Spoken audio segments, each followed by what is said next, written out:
In Cambodia. It is so different from anywhere I've seen people vote. This is a polling station Khmer style, by the way.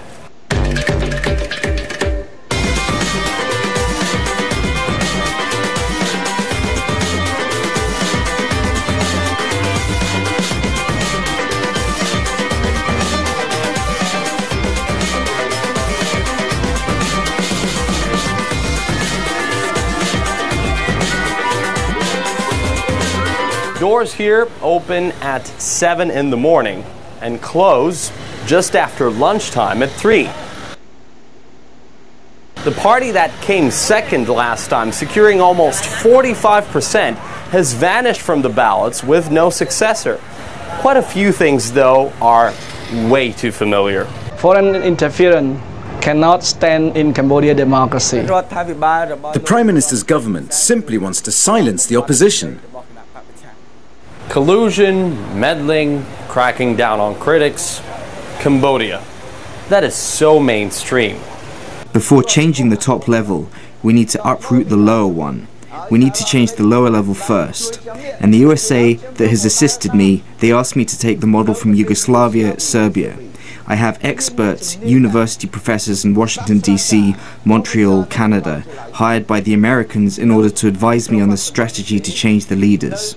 That was the leader of Cambodia's National Rescue Party, runners-up in 2013, talking once about US-backed regime change. And so, on charges of treason, Kamsoka was thrown behind bars last year.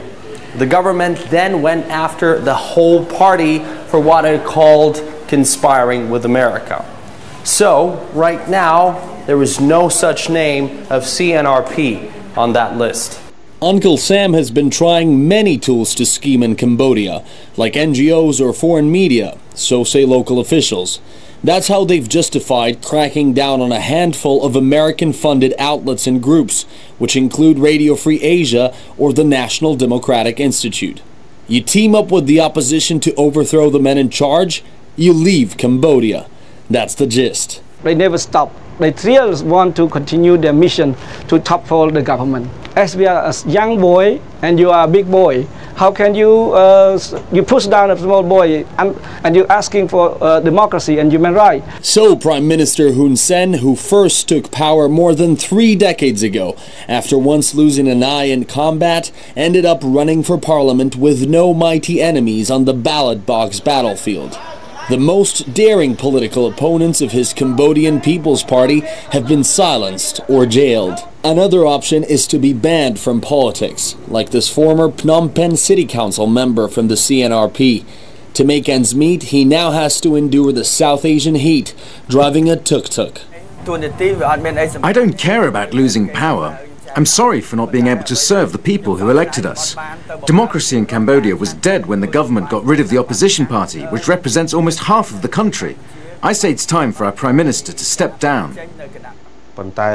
For peace and development, our country needs to keep going without any violence or war. So we need to consider what happened in Ukraine, in the Middle East, in Afghanistan, where wars started by the US are still not over. Under the CPP government, Cambodia has shown steady year-on-year economic growth. However, it is still among the 3 poorest countries in the region, with a depleted and impoverished countryside. Ilya Petrenko reporting from Cambodia on Election Day for RT.